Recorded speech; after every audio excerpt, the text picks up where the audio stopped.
Morning students, myself Ramandeep Kaur from DAV Public School Mansa. Today we will discuss our second lesson of 8th class. The lesson name is Natural Resources, Land, Soil and Water. Earth is a unique planet in the solar system. Life is possible on the Earth because of the four spheres: lithosphere, atmosphere, hydrosphere and biosphere. Means lithosphere means sphere of land, atmosphere sphere of air, hydrosphere sphere of water, biosphere means sphere of life. Earth's surface is divided into two parts. For example, land and water. Land covers about 30% of the total surface area of the earth and water about 70% of its total surface. Now we will read land resources. The most important natural resources upon which all human activity is based is land. It is used for growing crops, building houses, roads, railway tracks, industries, grazing animals, mining, etc. In short, we can say all human activities related to food, shelter and clothing take place on land. The next is what is soil? Lithosphere consists of loose surface material is called soil. It is a combination of organic and inorganic matter. The organic components, which consists of dead and decomposed parts of animals and plants, is known as humus. The inorganic component is formed by rock particles and minerals such as lime, iron, etc. The next question is, how is soil formed? Soil is formed as a result of long continued weathering process of rocks. It also contains water and air which occupy its pore spaces. The next question is distribution of population. About 90% of the world's population is inhabited in the plain areas.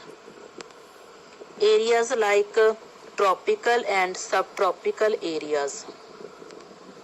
On the other hand, the sparse population is seen in the areas of high altitudes, desert areas and equatorial forest regions. Altitude means height above the mean sea level.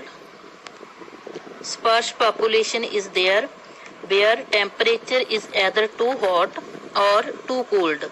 Soils are thin and infertile. The next topic is land use.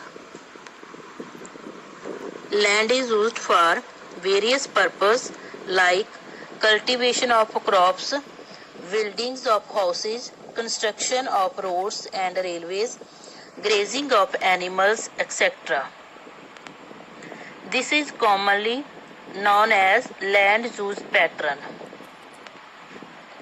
The percentage of land used for various purposes different from one region to another. The utilization of land is determined by the continuous interplay of the physical factors like relief, soil, climatic condition, mineral resources, etc. and the human factors like density of population and the technologically and social requirements of the people. The study of land use pattern is important for the economic planning of a nation. It helps in assessing shortcomings in the land utilization. According to the scientific norms, total 33% areas of the world should be under forest to maintain ecological balance. But at present, only 31.6% area of the world is covered by forest. Out of this, 93% of the forests are naturally occurring, while the other 7% are man-made. It is very important for us to take initiative to conserve forests by discouraging deforestation and encouraging afforestation. It is important to reduce land degradation and ensure the optimum use of land resources for the benefit of the present and future generations. The next topic is soil resources. A large part of the Earth's land surface is covered with soil. As a resource, soil is of immense value to the farmers. Agricultural production is mainly dependent upon the fertility of soil. Rich and deep soil cover with a high degree of fertility favors agricultural production. On the other hand, if the soil cover is shallow and lacks fertility, agriculture production will be less. Therefore, a thick layer of fertile soil is very important for the growth of the plants. On the other hand, indirectly, animals also depend upon the soil to satisfy their needs. It is also used for making bricks and pottery.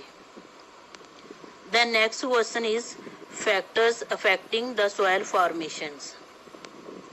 These factors are the parent rock, the topography, the climate, the vegetation cover, and the next is time.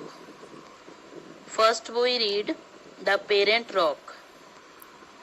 The original rock from which soil is formed by the process of weathering is known as parent rock. For example, the black soil.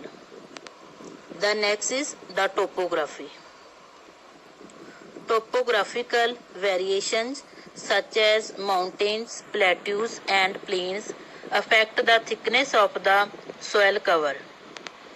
In mountain areas, the top layer of soil is shallow and thin. On the other hand, at gentle slopes, the soil cover is thick and deep. Soil cover is always thick in plains. For example, the northern plains of India. The next point is the climate. Climatic factors like temperature and rainfall affect the soil formation.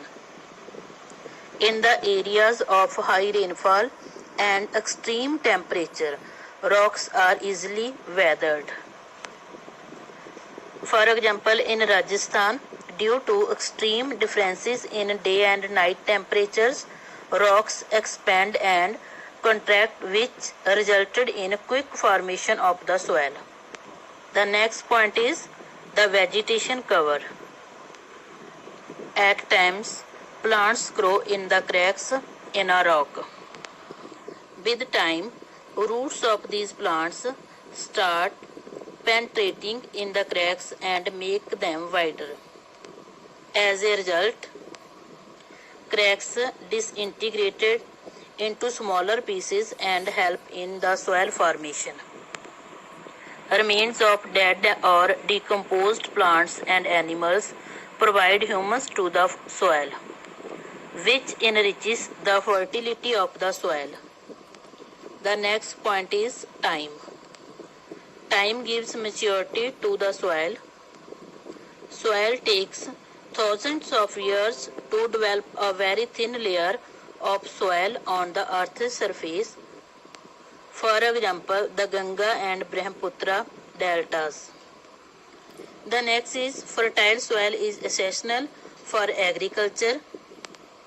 It helps us in maintaining food security of the world.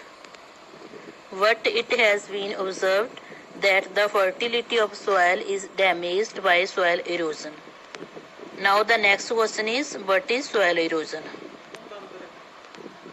In soil erosion, the top layer of the soil is removed by the natural agents such as water, wind, glacier, etc., and by mankind's unwise actions such as deforestation, overgrazing, and manning. The need to conserve soil from erosion has become one of the major environmental concerns. I hope you all understand the topic. Now read the page number 9 to 11 carefully and solve the worksheet 1. Thank you.